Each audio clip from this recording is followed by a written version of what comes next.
Welcome to Tech News of the Week with your host, the ghost of last night's excess.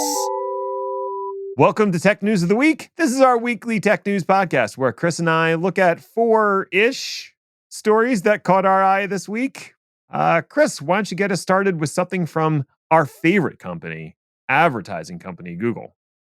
Advertising company Google chooses not to harm their ad business, to the surprise of nobody. I don't know if you know this, but Google has a browser. Ooh. For the past couple of years, Google has been hinting that in the service of user privacy and security, they would completely do away with third-party cookies in that browser, which people might know by the name of Chrome. Mm-hmm. Third-party cookies, more properly described as the ones that track you all over the internet, are digital markers that set on your browser from a website other than the one you're actually visiting. So if you have third-party cookies from Site X has an affiliation with sites Y and Z, then Site X will know that you visited both sites. There's literally no other purpose for them existing. Mm-hmm. As you can imagine, people who with privacy bent have had a long problem with them for a long time. These third-party cookies allow extensive stalking. Oh, wait, no. What am I saying? It's not stalking. It's just tracking, which somehow sounds better. So yeah, these third-party cookies allow extensive stalking of your browsing habits in a personally identifiable way. Google had floated the idea of getting rid of them entirely in Chrome, as in the browser would simply not allow them to exist. This week, they went ahead and just slammed the door on that idea. What a surprise. So TLDR, don't use Chrome. But, I mean, if you use Chrome, and it is actually a decent browser except for all the stalking, luckily there are still settings that you can enable to block third-party cookies for yourself. That setting exists for now. Intuit drinks the AI Kool-Aid. Intuit has made the brave and courageous decision to embrace the AI revolution. To quote Intuit CEO Suzanne Goodarzi, quote, AI is igniting global innovation at an incredible pace, transforming every industry and company in ways that were unimaginable just a few years ago. End quote. Well, that's a lot of bullshit. But anyway, in order to embrace the opportunity AI presents, he has made the difficult decision to axe 1,800 people, or 10% of their workforce, and insult them on the way out. After laying out his plan to hire 1,800 other people and start implementing an AI strategy based on revolutionizing speed to benefit, connecting people to experts, and accelerating money solutions, among other weirdly worded platitudes that were clearly written by ChatGPT.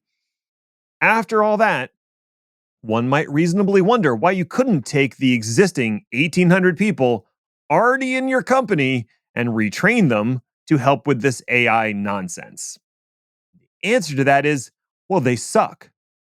To quote the memo again, quote, we've significantly raised the bar on our expectations of employee performance, resulting in approximately 1,050 employees leaving the company who are not meeting expectations, end quote. This came in a bullet point in the memo right after the memo said, quote, we are committed to treating everyone who has been impacted by these changes with the compassion and respect they deserve, end quote. So you got that? Not only are you terrible at your job, but you also don't deserve compassion and respect, and he's decided to poison your future prospects by letting everyone know how bad you are at work. Skynet cannot possibly come fast enough. Yet another initiative to maintain the spirit of CentOS gets off the ground. Ooh. In the beginning, there was Red Hat Enterprise Linux, and the sysadmins saw that it was good. They also saw that it was expensive. Thought there should be an open source version. Then, on the 1,084,492,800th epoch second, Gregory Kurtzow introduced CentOS, and the sysadmins saw it was good. Then eventually IBM bought Red Hat, and as the prophets say, everything went to shit. Depends on the translation. The CentOS project, designed specifically to be enterprise-grade Linux without paying a corporate rent-seeking tax, was shut down. Recently, another effort to revitalize the spirit of CentOS while staying within the rules of both open source licensing and Red Hat Enterprise got off the ground. The Open Enterprise Linux Association, with backing from Oracle and SUSE, if you can believe it, among others, is taking the RHEL code from the Red Hat customer portal through a paid subscription and making it freely available in compliance with licensing that Red Hat claims to support. Is this a little squirrely? Maybe. But as a great philosopher once said, it's technically correct, which is the best kind of correct. What IBM decides to do next with this latest threat to their potential pool of passive profit is yet to be determined. I'm still mad about this Intuit thing. I also didn't find a second article, but more importantly, I can't just let it lie there. I looked it up, Chris. Intuit made $2.4 billion in 2023. That's income, not revenue. And that was an increase of 14% over the previous year. So we are talking about a company that is both profitable and growing during a time when the job market is tough and people are in difficult circumstances. And the CEO's fucking galaxy brain idea is to fire 1,800 people, insult them, and then hire a different 1,800 people to do AI things. I know everyone's all hyped up and aboard the AI train, but it's a pretty big fucking bet to make on a totally unproven technology, especially for a financial company. I don't know about you. I don't want AI helping me do my taxes. Have you seen how bad ChatGPT is at math? How do I know it isn't going to hallucinate whole swaths of tax code? I don't. The only thing worse than a poorly trained tax advisor is a confidently terrible tax AI bot. You don't need 1,800 people to add 2 lines of code to your shitty website to enable a chatbot. I use QuickBooks, and I've used TurboTax in the past.